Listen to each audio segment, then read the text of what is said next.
Así que vamos a empezar, puntuales. Bueno, hermanos, primero que nada, ¿quién es el autor de este salmo? David. Lo sabemos porque ahí viene, ¿verdad? Que es un salmo de David, un cántico de David.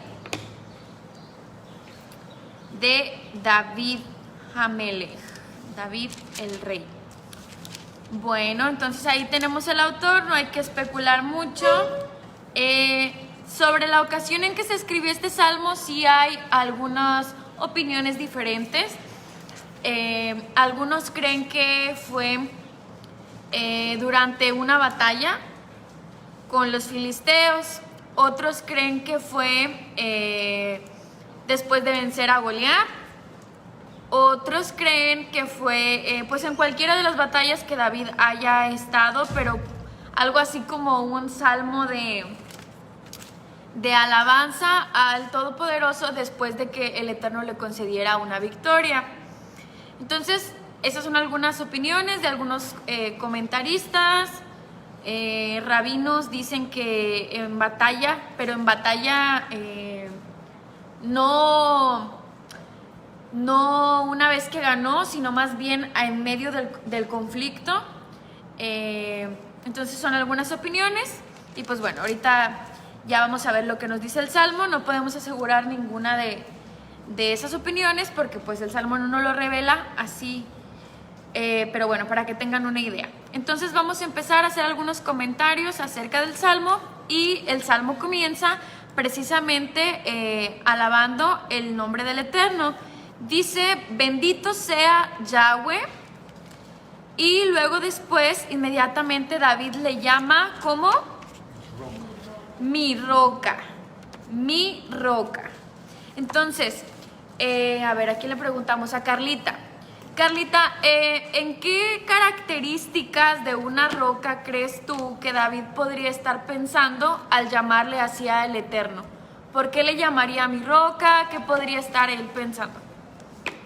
Yo creo que se refiere a, por ejemplo, a la visión de unos cimientos que sean de roca, que sean fuertes, Ok. que sea inamovible. Ok, entonces porque son fuertes e inamovibles. Así son las rocas, y esos son atributos del Eterno, ¿verdad? Que se exaltan su fuerza y que Él pues no cambia su fortaleza. A ver, ¿quién más? Sergio, ¿otra característica o algo que quieras comentarnos sobre la roca? Aquí en Deuteronomio 32:4 dice: la roca perfecta es tu actividad, porque todos tus caminos son justicia. Dios de fidelidad, con quien no hay injusticia, justo y recto.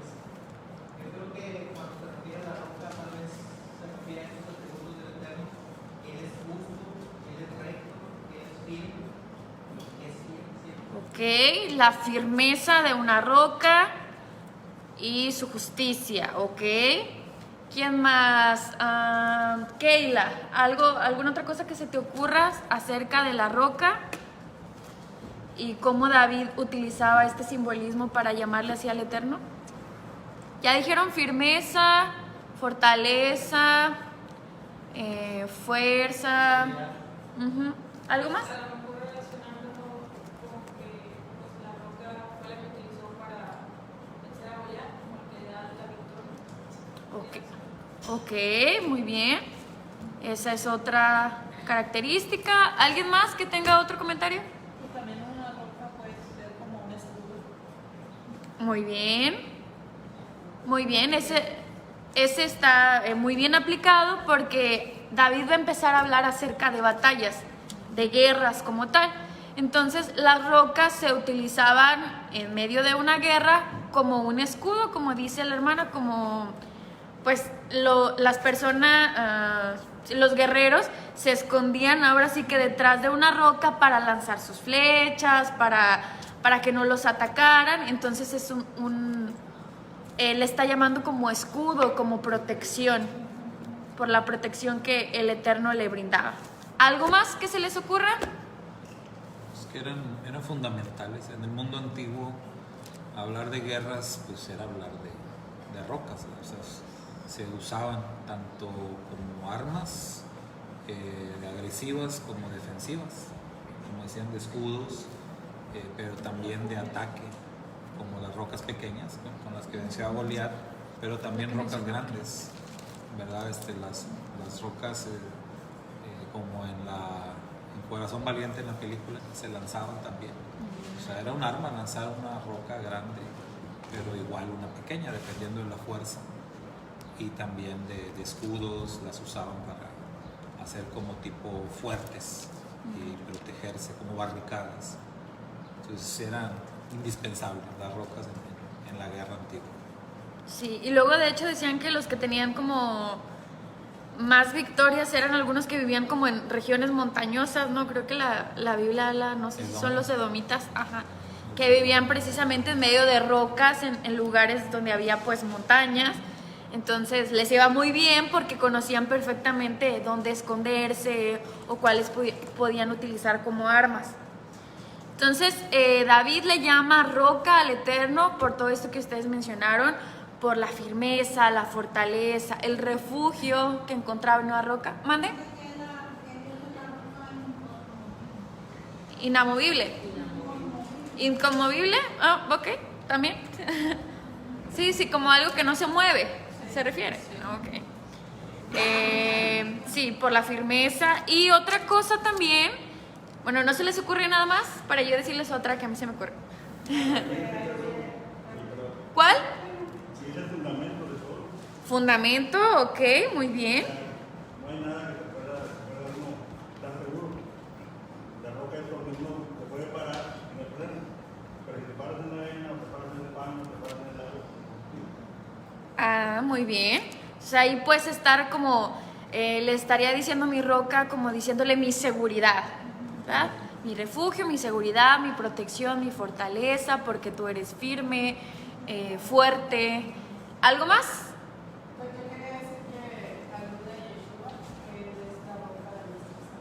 Ok, también Yeshua es llamado nuestra roca. ¿Y algo más? Bueno, está relacionado con lo mismo, como un refugio. ¿Nadie más? Bueno, otra cosa que a mí se me ocurría era, aquí David usa el nombre del Eterno. Bendito sea Yahweh, y luego le llama Yahweh mi roca. Y sabemos que el nombre del Eterno, pues es precisamente eso, habla de eternidad. Entonces, de algo que tiene una duración, pues, que dura por mucho tiempo, ¿verdad? Eterno, podríamos decir.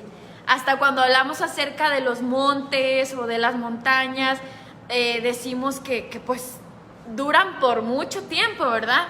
Hay montañas que han estado ahí pues desde hace miles y miles de años. Entonces también puede estar relacionado con la eternidad del Todopoderoso. Y antes, en la antigüedad, cuando algo se escribía, por ejemplo, en roca, era porque pues que se quería que durara ahí por muchísimos años. Y de hecho pues hay ahorita muchas cuevas y todo esto donde vemos todavía jeroglíficos o escrituras de civilizaciones muy antiguas que hasta el día de hoy pues han estado ahí y podemos verlas, algo que ha permanecido por mucho tiempo. Entonces también puede relacionarse con, le dice bendito sea Yahweh, y sabemos que Yahweh habla de eternidad, este nombre, mi roca, porque el eterno es, pues como ustedes dijeron, inamovible, no cambia, es eterno. Entonces todo esto que ustedes mencionaron está ahí en esa palabrita, mi roca, que vemos ahí, y en todo eso seguramente David podría estar pensando al llamarle así al eterno. Luego vamos a ver que pues está muy relacionado con lo que mencionaban de las figuras estas de guerra y de batalla, porque dice, quien adiestra mis manos para la batalla, mis dedos para la guerra. Entonces en el contexto que David le dice al Eterno mi roca, es pensando en la guerra y en la batalla. Entonces, ¿qué sabemos de David como guerrero? ¿Qué nos revelan las escrituras? Porque casi siempre hablamos mucho acerca de David, pues como rey, el único rey de Israel, quien el Eterno eligió para traer a través de él, pues a Mashiach. Pero como guerrero, ¿qué sabemos? A ver, vamos a preguntarle a Saúl. Que él nos diga qué sabe. Muy bueno para la batalla, ok. ¿Algo que recuerdes? ¿Alguna batalla? ¿Algún dato? ¿Cuál es la primera que se menciona? ¿Su primer victoria? La de Goliat es la primera que aparece ahí. Muy bien. Entonces era muy bueno para eso. Era lo que conoceríamos ahorita como un, no sé, un soldado de esos que le llaman... Ajá, ándale. Algo así. ¿Qué más? ¿Qué más sabemos de David como guerrero? ¿Qué hacía? Cuando era rey, él iba a la guerra, no iba. Ok, era líder. Iba al frente, muy bien. Ok, comenzó... Ok, antes de eso, ajá, ¿mande? Sí, el arpa, ajá, sí, tocaba el arpa. Él antes utilizaba precisamente sus dedos para tocar el arpa, ¿verdad? Para tocar este instrumento. Pero aquí dice que el Eterno adiestra sus manos y sus dedos, pero ahora para la batalla, para la guerra. Vamos a leer un poco acerca de las victorias que el Eterno le concedió a su pueblo con David al frente en Primera de Crónicas, capítulo 18. Era temible. Sí, temible. Ahorita vamos a ver para que se den una idea. Primera de Crónicas, capítulo 18, versos del 1 al 13. ¿Quién lo tiene? Algún tiempo después, David atacó a los filisteos y los sometió, y David tomó lugar a sus dependencias en la de los filisteos. También de los pueblos moabitas, y los moabitas vinieron a ser vasallos tributarios de David. David derrotó a Hadadezer, rey de Sobá-Hamat, cuando éste iba a erigir su monumento en el río Jordán. Hasta el 13, hermano. 13. David le capturó 1000 carros y 7000 jinetes y 20,000 hombres de infantería, y descarriló David todos los caballos de los carros, excepto 100 que entrenó. Y cuando los aramitas de Damasco fueron en ayuda de Hadadezer, rey de Sobá-Hamat, David derribó a 22,000 de los aramitas. David instaló puestos militares en Aram de Damasco, y los aramitas vinieron a ser vasallos tributarios de David. Yahweh le daba la victoria a David por donde quiera que iba. David tomó los escudos de oro que llevaba la escolta de Hadadezer y los trajo a Jerusalén, y de Tibhar y de Cun, ciudades de Hadadezer. David tomó una enorme cantidad de bronce, con el cual hizo Salomón la fuente de bronce, las columnas y los utensilios de bronce. Cuando todo el rey de Hamat oyó que David había derrotado a todo el ejército de Hadadezer, rey de Sobá, envió a su hijo Hadoram donde el rey David para saludarlo y felicitarlo por su victoria militar sobre Hadadezer, porque Hadadezer había estado en guerra con todo, y trajo toda clase de objetos de oro, de plata y de bronce. El rey David los dedicó a Yahweh junto con la plata y el oro que había tomado de todas las naciones de Edom, de Moab, de Amón, de los palestinos y de amalequitas. Abisai, hijo de Zeruya, derribó a Edom en el valle de la Sal, 18,000 en total. Instaló puestos militares en Edom, y todos los edomitas llegaron a ser vasallos de David. Yahweh le daba la victoria a David por donde quiera que iba. Muy bien. Entonces ahí se mencionan algunas naciones o pueblos que fueron derrotados cuando David era el líder militar de Israel. Se mencionan, ¿cuáles vieron ahí? Los edomitas, los moabitas, los filisteos, amalecitas, los amonitas, los sirios. Entonces todas estas, pues estos pueblos fueron derrotados. Ahí dice que vinieron a ser siervos de David. Entonces,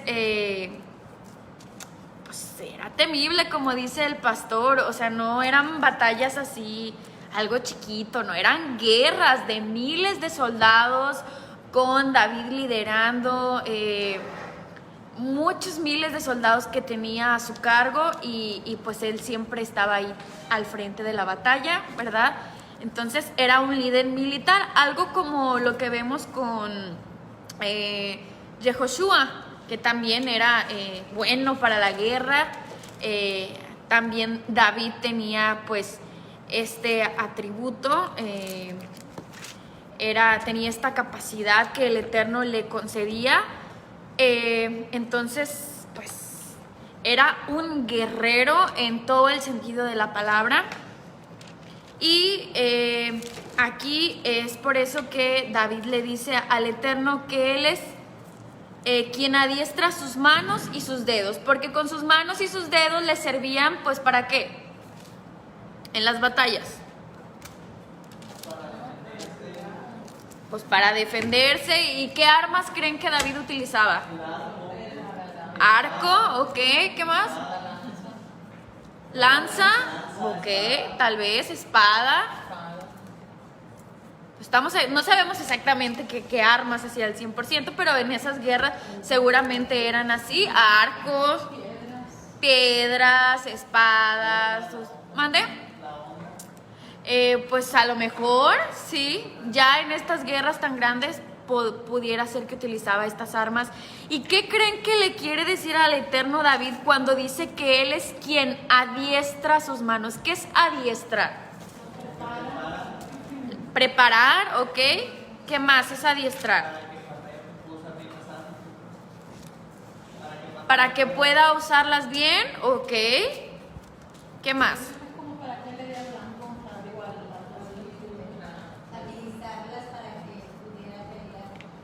Ok. Rapidez. A lo mejor para que haga lo bueno también. Para que, digo, es una guerra, pues vaya. Pero que haga lo que tenga que hacer. Ok. Que no se sobrepase tampoco, me imagino. Porque en una guerra, en ese tipo de presión, pueden ser cosas que tal vez no deberían.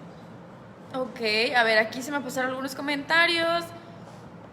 Dice la hermana Poli que era buen líder y cuando era joven peleó contra Goliat. Y la hermana Ketita dice que decirle al Eterno que tú adiestras mis manos es que era el Eterno quien le daba la habilidad. La hermana Mari Félix dice que también era quien le daba la habilidad. ¿Ok? Quien lo preparaba, dijeron ustedes. Quien adiestra mis manos. Como si el Eterno fuera su entrenador, ¿no? Algo así.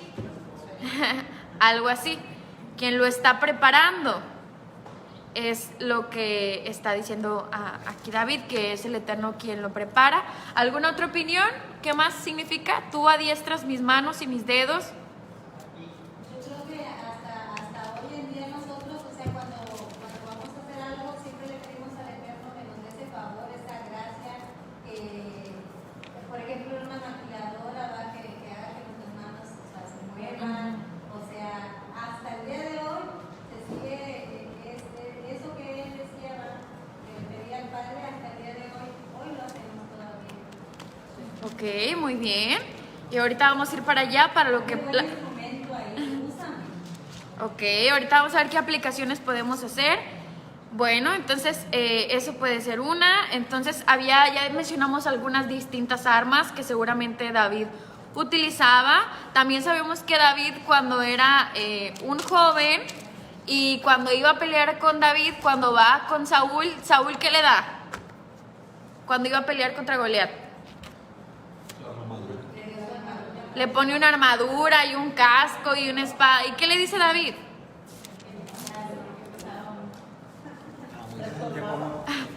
O sea, yo nunca he usado esto, no puedo ni caminar, ¿verdad? Entonces se lo quita todo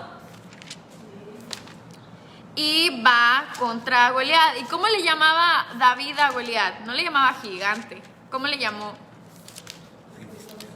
Filisteo incircunciso, ¿no? Él no le decía el gigante porque él sabía que el Eterno sí es el único gigante de la tierra. Él le llamó filisteo incircunciso. ¿Quién es este filisteo incircunciso que se atreve, ¿verdad?, a meterse con el pueblo del Elohim viviente? Y entonces va contra Goliat y pues llevaba sus piedritas, ¿verdad? Y entonces el Eterno, a pesar de que Goliat pues sí traía todo su armadura y su casco y todo, el Eterno es quien le da la victoria y que le da justamente pues donde le tenía que dar, ¿verdad? En ese lugar donde a lo mejor no estaba protegido, ahí justamente le dio. Y lo que le dice David es que le dice, tú vienes a mí, ¿se la saben la historia? ¿Qué le dice? Espada, lanza y jabalina. Ajá. Dice el verso, vamos a leerlo, bueno, yo se los leo, es 1 Samuel capítulo 17, verso 45, dice, David le respondió al filisteo o pelestino, tú vienes contra mí con espada y jabalina, pero yo vengo contra ti en el nombre de Yahweh de los ejércitos, el Elohim de las filas de Israel, a quien tú has desafiado. Hoy mismo Yahweh te entregaré en mis manos, te mataré y te cortaré la cabeza y les daré los cadáveres del campamento filisteo a las aves del cielo y a las bestias de la tierra. Toda la tierra sabrá que hay un Elohim en Israel y toda esta asamblea sabrá que Yahweh puede dar la victoria sin espada ni lanza, porque la batalla es de Yahweh y Él te entregará en nuestras manos. Entonces, es lo que le dice. Ahorita mencionamos algunas armas, armas que seguramente se fabricaban, que eran pues armas poderosas, seguramente muy útiles, pero lo más importante aquí es lo que ustedes mencionaron, no era por la habilidad de David ni por las armas que estuviera utilizando, sino que era porque el Eterno estaba con él. Y hay relatos donde David, cuando va a pelear contra los filisteos, dice las escrituras que cuando David apenas subió al trono, todos los filisteos vienen a hacer guerra en contra de David. Y David le pregunta al Eterno, ¿debo de pelear con los filisteos? ¿Tú vas a estar conmigo? Y el Eterno le responde que sí, que él iba a estar con él. Entonces, lo más importante que vemos aquí es que cuando David le está diciendo que tú eres quien me prepara, mis manos, mis dedos, lo que le está diciendo es que pues el Eterno es quien está con él. Independientemente de la habilidad que él tenga o de las armas que utilice, el Eterno es quien da la victoria. Entonces, este es un salmo de alabanza y de adoración a quien da la victoria, al Todopoderoso. No se está exaltando ni a David ni a ningún otro guerrero, sino únicamente al Todopoderoso. Y esto es lo que David quiere expresar seguramente en este primer verso. Y lo vemos y lo comprobamos en el verso número 2, porque le sigue llamando, pues, de una forma, menciona varios títulos. Dice, mi fiel, dice mi versión, no sé cómo digan sus versiones, verso 2. Mi misericordia, dice otra versión, me parece. Mi misericordia, ¿verdad? Misericordia mía. Es que en hebreo me parece que sí dice Gesed, pero mi Gesed, mi misericordia, aquí dice mi fiel. ¿Cómo más le llama? Mi fortaleza, mi castillo, eso de castillo es igual como un refugio. Mi refugio, mi libertador, mi escudo, ok, en quien me refugio. Entonces, Él está dando toda la gloria al Todopoderoso. En medio de la batalla, Él sabe que Él no va a ganar por sus fuerzas, por sus armas, porque tenga 1,000 soldados o 50,000 o 100,000 o los que tenga, sino porque el Eterno iba a estar con Él.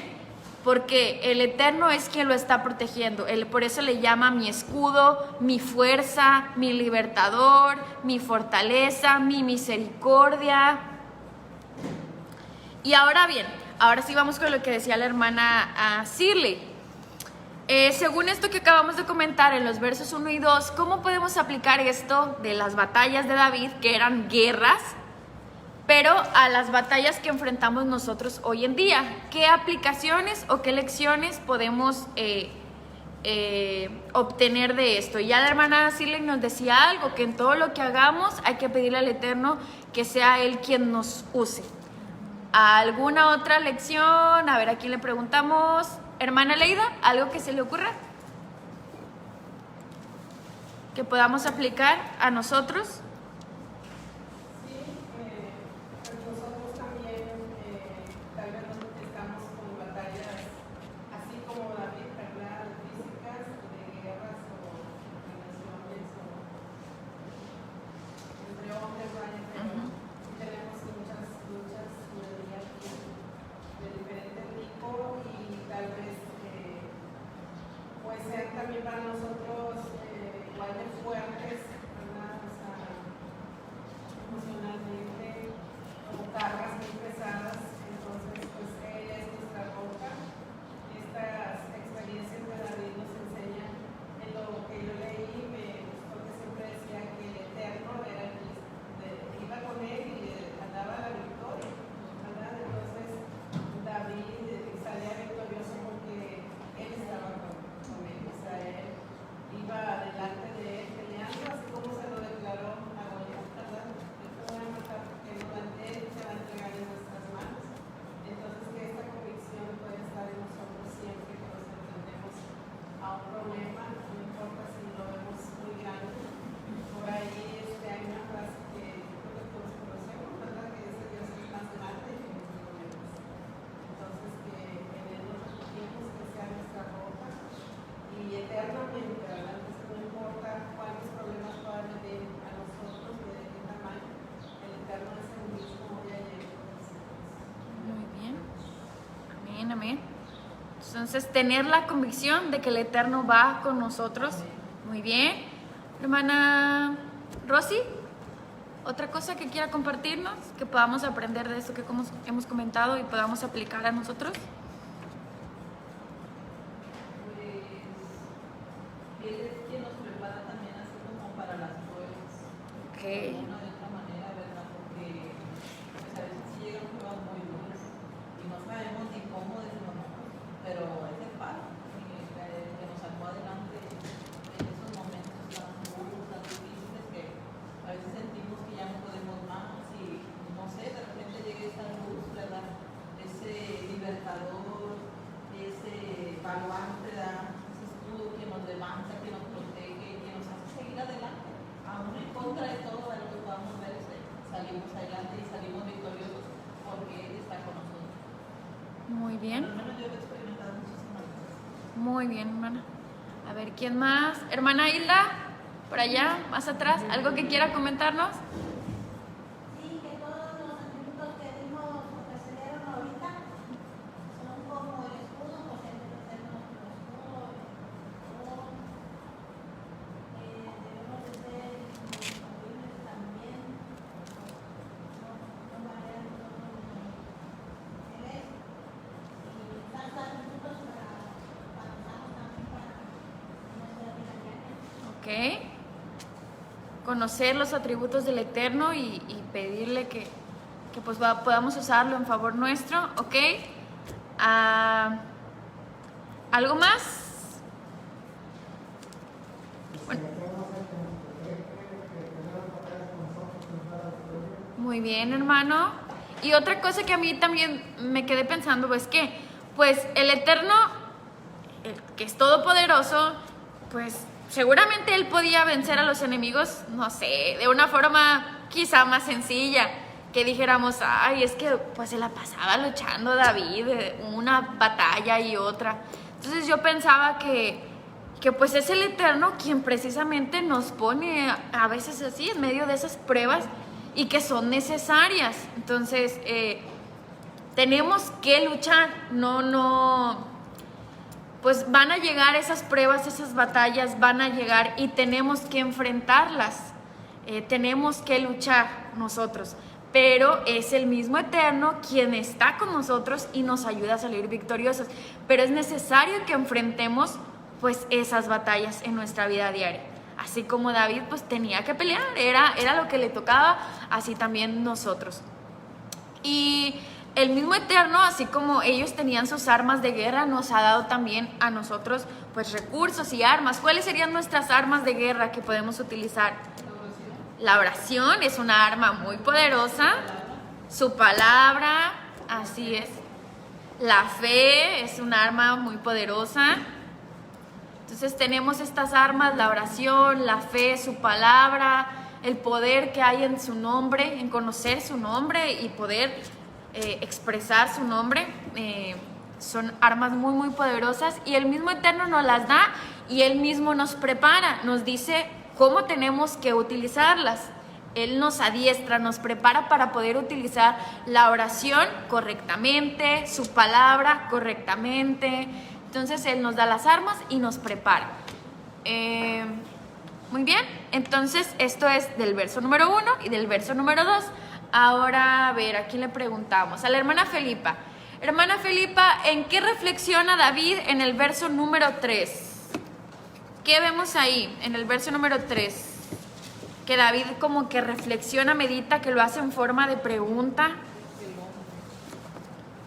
¿Cuál sería el tema ahí en el verso 3? Es el hombre, bueno, pues creo que nosotros no somos nada, ¿verdad? Ok. Porque el Padre tenga de todo para nosotros, Él nos protege, como ya se... Puso en pausa la transmisión. Bueno, ya se reanudó, espero que no se esté cortando. Bueno, y el hermano decía como que David se ponía a pensar en esta situación de que, imagínense así, piénsenlo un momento, una guerra tan grande, pues con tantas personas que al final pues mueren, ¿verdad? Tantos soldados ahí, todo esto. Y luego el Eterno les daba la victoria y a veces había ocasiones en que pues ningún soldado israelita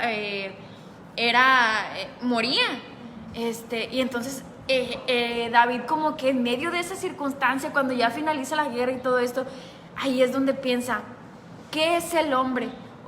Piensen en su fragilidad, cada quien en la fragilidad de nosotros. ¿Qué necesitaríamos? Pues no necesitamos mucho para morir, o sea, cualquier arma en la que podamos pensar, como decíamos, una piedra, un algo, cualquier cosa. Bueno, nosotros somos tan frágiles que un cuchillo, cualquier cosa nos puede matar con mucha facilidad, ¿verdad? Cualquier arma que se nos pueda ocurrir.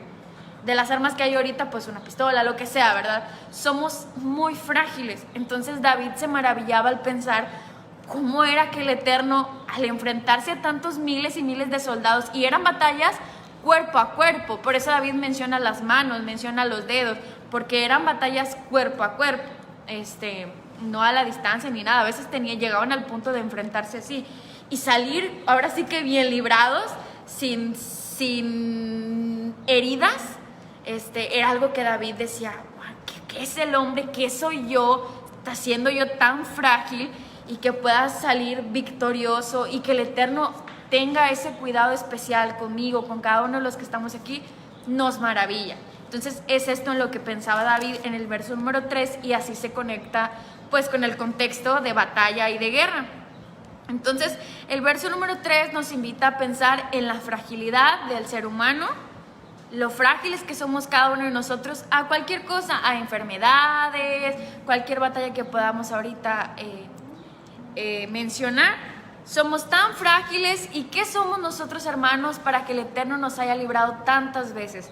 ¿Cuántas veces nos ha librado de peligros, de enfermedades, de circunstancias pues que podrían haber acabado con nosotros? Sin embargo, el Eterno nos ha guardado, como lo hemos mencionado, con un propósito, con una razón.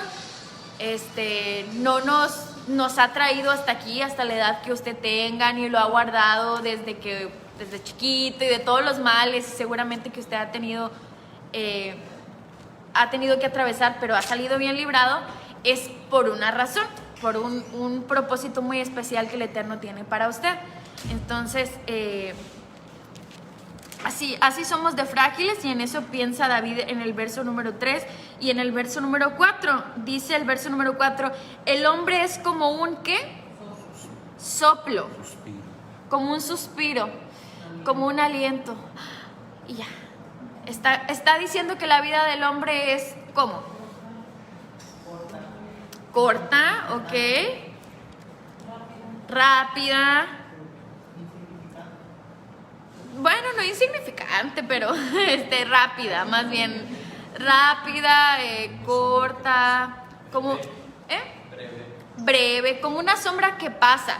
Ni siquiera una sombra que está ahí como la de un árbol que da todo el día, sino como la sombra de un pajarito que pasa y hace la sombrita y apenas lo percibes.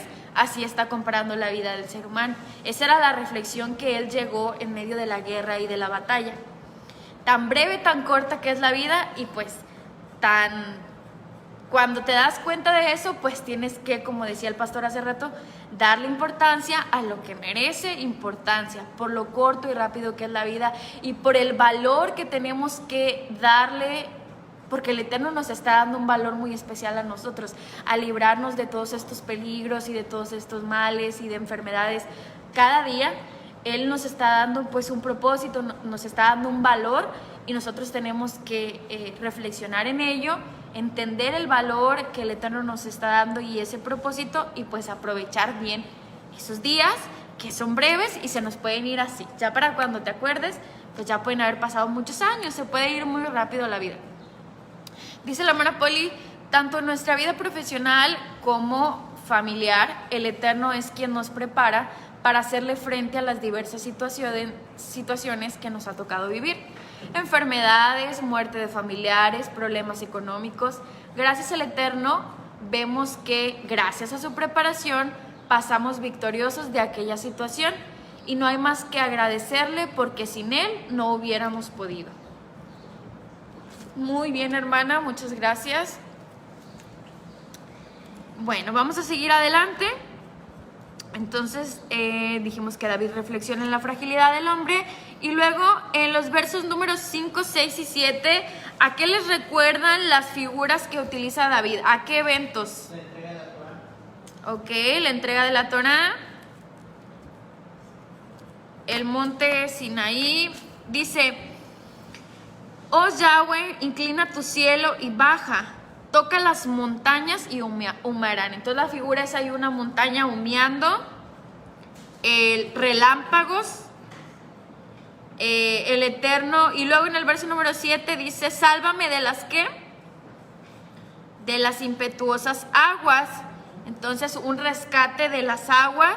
Está haciendo como referencia a eventos que pasados, que hemos visto con el pueblo, y que fueron obras y portentos maravillosos, milagros que el Eterno hizo pues a nuestros padres.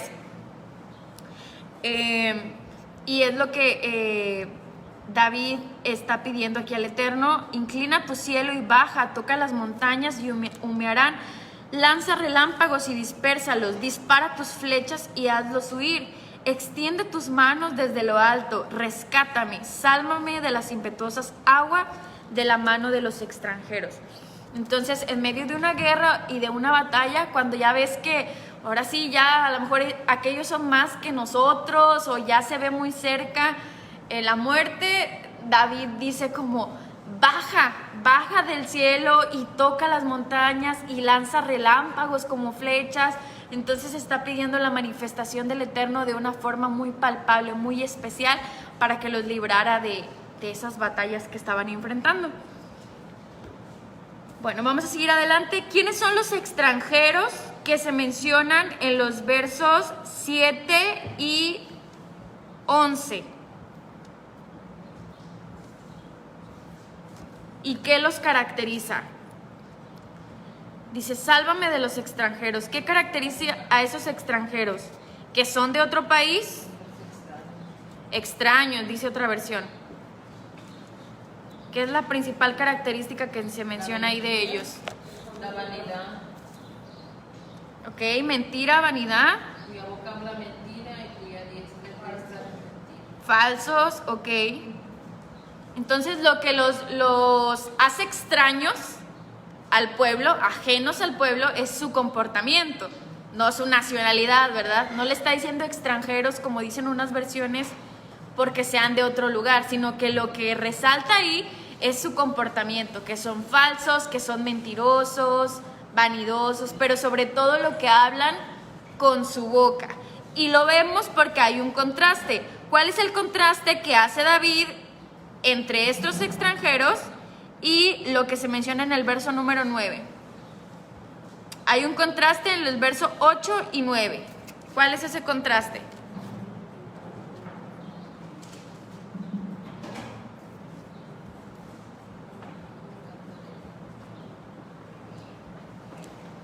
El contraste es que dijimos que unos son...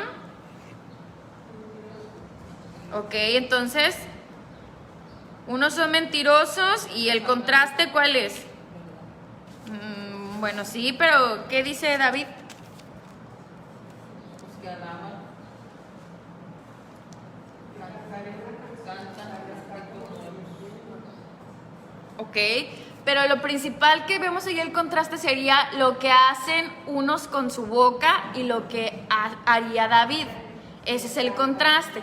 La característica principal de esos extranjeros es que son mentirosos, calumniadores, hablan falsedades, hacen juramentos falsos, entonces no tienen una palabra ahora sí que firme, no hay valor en su palabra, en sus palabras, hablan mentira. Mientras que ellos utilizan su boca para hacer todas estas cosas, David dice en el verso número 9 que él, ¿qué iba a hacer con su boca? Alabar, cantar. Y esa es una lección también para nosotros, ¿verdad? La importancia de que qué es lo que caracteriza a esos malvados. Entonces, cuidado con lo que hacemos con nuestra boca y no caer en ninguno de estos pecados. No ser unos mentirosos, ni calumniadores, ni chismosos, ni falsos, ni decir cosas que luego no cumplimos, andar haciendo juramentos falsos, sino que nuestra boca sea para hablar bendición, para hablar palabras que traigan bendición, para alabar, para hablar buenas cosas, para hablar bien del Eterno, para exaltar, para orar, para alabar, así como dice David en el verso número 9, que dice que le iba a entonar una canción. A ti que das la victoria, que rescatas a tu servidor. Entonces, si el Eterno le daba la victoria, iba a haber de parte de David alabanza. Y esa es otra lección para nosotros, ¿verdad? Cada que el Eterno nos libra de una prueba es para que le demos toda la gloria y todo el reconocimiento al Padre. Que no vayamos a platicar esto y digamos, no, pues sí, es que yo tenía esto, y lo bueno que yo hice esto. No. Es porque el Eterno es quien nos salvó y nos libró. Entonces hay que darle toda la gloria al Todopoderoso. Y vamos ahora sí con los versos finales, que son pues bien diferentes a lo que venimos hablando acerca de guerra y de batalla. Y dice así: porque nuestros hijos son como plantas bien cuidados en su juventud, nuestras hijas son como piedras angulares talladas para adornar un palacio.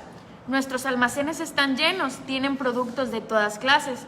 Nuestros rebaños suman millares, aún miriadas en nuestros campos. Nuestro ganado está bien cuidado, no hay daños ni pérdidas, ni lamentos en nuestras calles. Entonces, ahorita estamos hablando de una situación de guerra y de conflicto y de batallas. ¿Y qué es lo que hay en medio de un ambiente así? Cuando hay guerra, ¿qué podríamos decir? Es un ambiente de destrucción, de caos, de daño, desolación, todo lo que ustedes mencionaron ahorita. Y lo que vemos en los últimos versos, ¿qué sería? ¿Un ambiente de qué? De abundancia, ¿qué más? Paz, bienestar, prosperidad. Así es. Entonces, fíjense, David, aún y con todo lo que dijimos, que era un guerrero, que venció, decía la canción, a sus 10,000, y no fueron 10,000, fueron muchos más, pero aún con todas esas guerras que él, pues, que tenía que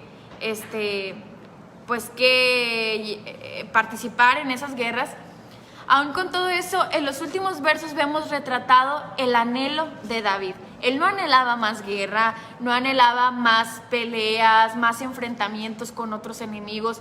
Lo que él anhelaba era el bienestar, la paz, la tranquilidad, que hubiera esto que vemos aquí en los versos. Y es lo que hoy nosotros también anhelamos. Y aunque en medio de estas circunstancias que estamos parecería más bien un ambiente de guerra y de caos y de desorden y pues las batallas que enfrentamos día con día y el ambiente que hay, no se parecen a lo mejor nada a esto, ¿verdad?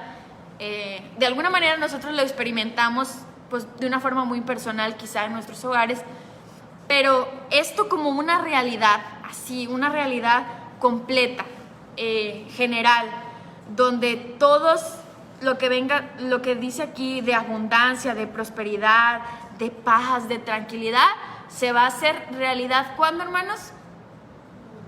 Pues en el reino, en el reino. ¿Por qué? Por lo que dice el verso número 15. Dice, feliz el pueblo a quien le va así. ¿Y qué se necesita para que les vaya así? Que Adonai sea su Elohim, que Yahweh sea su Elohim. Entonces, lamentablemente ahorita en el mundo, pues Elohim no es su Dios, no lo reconocen como su Dios. Nosotros que sí lo reconocemos, como les digo, podemos disfrutar de alguna forma de esto, de abundancia y de paz y de tranquilidad a veces en nuestros hogares. Pero de repente es momentáneo y luego viene otra vez una circunstancia difícil y bueno. Pero esto solamente se va a hacer una realidad cuando el Eterno sea reconocido como el único Elohim verdadero. Y eso será en la Nueva Jerusalén. Y pues será muy pronto. Entonces no se preocupen, como siempre decimos y aquí animamos. De repente decimos, tienen que estar alerta porque les decimos la realidad. Que las cosas pues pueden empeorar. Pero también nos anima el saber que está muy pronto la entrada a la Nueva Jerusalén. Y lo que vamos a poder disfrutar pues por 1000 años y posteriormente por la eternidad. ¿Ah? Entonces anhelamos esto y de la manera que nosotros podamos cumplir y contribuir a este proyecto, pues estaremos cumpliendo con nuestro propósito, ¿verdad? Para el cual el Eterno nos ha salvado tantas veces. Y creo que vamos a terminar con una canción. Bueno, vamos a terminar con un canto. Y gracias a todos, a Ivancito, hermana Poli, hermana Ketita. De repente se me pasan un poquito los comentarios, pero les agradezco que participen con nosotros. Y vamos a terminar ahorita con una canción, nada más en lo que afinan un poquito la guitarra. Y algo que... Con mi Dios. ¿Con mi Dios? Ah, bueno, vamos a cantarle con mi Dios. Se me olvidó preguntarles algo. Me llamó la atención. ¿Se compara a los hijos y a las hijas con qué? ¿Sí notaron en el verso 12? ¿A los hijos con qué? En lo que afinan la guitarra. Los hijos los compara con plantas. ¿Por qué creen? Porque eran muy importantes. Por ejemplo, en las guerras decía que arrasas con todas las personas, niños, mujeres, todo, pero que no destruyas. Las plantas. Ah, sí es cierto, hay una ley que el Eterno dio. Porque es vida para la tierra, porque sin plantas, sin frutos no. Ok, por la importancia que tienen. Que... Yo creo que la vida o el legado es eso, pues sí. Ok, ¿por qué más se compara a los hijos con plantas? Por la reproducción. Ok, muy bien. Unas versiones dicen como planta recién plantada, o sea, cuando está chiquita, que apenas va a empezar a crecer. Crecidas en su juventud. Ok, Que están en medio, que están fuera del ok. ¿Y qué se le tiene que hacer a una plantita, papás? Ok, regarla, cuidarla. Entonces esa es tarea de los papás, amar a la plantita, ¿verdad? Para que crezca bien crecida, bien firme. No queremos plantitas marchitas, ni que se vayan para un ladito, ni para otro ladito, ¿verdad? Bueno, ese es algo que quería comentarles. ¿Y a las hijas con qué se comparan? esquinas labradas como las de un Ok. Aquí mi versión dice como piedras angulares. Entonces, dice talladas para adornar un palacio. Entonces las hijas son el adorno del palacio. Quienes sustentan, porque están ahí como para sustentar, pero también son como un adorno. Y claro que no está hablando de belleza física, sino ya sabemos lo que hace a las mujeres ser virtuosas. Lo repetimos cada Shabbat. Entonces, también por la belleza. Quien quieras, ahí está el trabajo de los papás y de nosotros mismos, ¿verdad? Ser así, piedras que adornen el palacio. Esto es para las mujeres. Bueno, ya está lista la guitarra y pues vamos a cantar.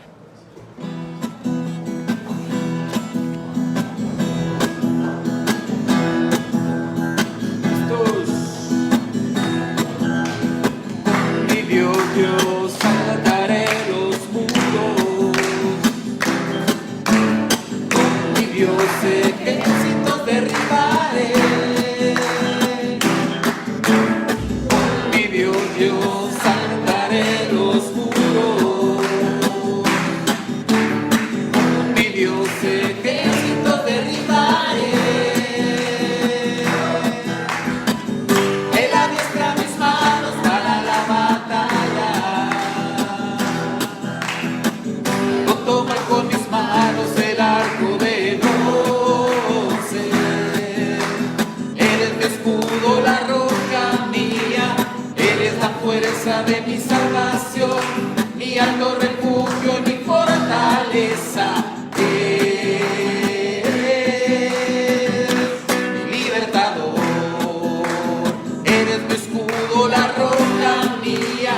Eres la fuerza de mi salvación, mi alto refugio y mi fortaleza.